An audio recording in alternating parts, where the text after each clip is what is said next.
Tú eres un pajarito bonito. Sí, tú eres un pajarito mismo. Oh. Tú eres un pajarito bonito.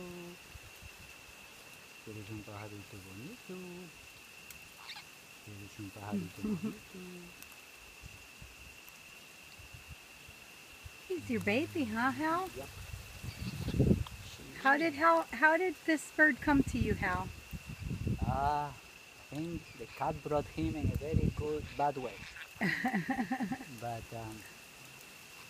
once the kids released the bird from the cat, they told me the bird went to that tree. Then at night when that day when I came in the evening, I was looking for him, and then I saw him, and then I got a piece of banana and I gave it to him. He came to me because I was calling him somehow. He was a little bit wounded, so I was worried he couldn't fly. But at the end he recovered. And he can fly perfectly fine? Yes, he can fly like all parrots do. And Not very well. not very well, like all parrots, huh? Exactly. But he comes back here how often? Twice a day. Twice a day, and you feed him seeds from your fruit. And fruits, yes. So you get to have a pet parrot, but he doesn't live in a cage. No way, Jose. He loves you. Yep. Are you his daddy? He's so pretty. He's so pretty.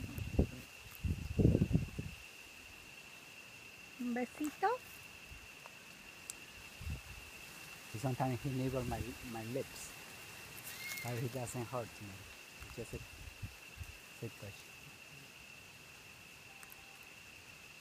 And what's his name? Craner. Craner. Where'd you get the name Craner from? Allegra found it. Allegra found the name. That's his daughter.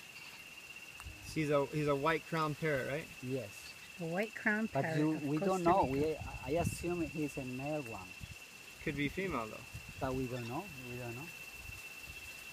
Well, thanks Now for he's sharing. An intimate very part welcome. of Ardent like community here. That's right. He's your baby. Thanks He's for un letting me put him on YouTube. He's a famous bird now. No problem. Bye-bye.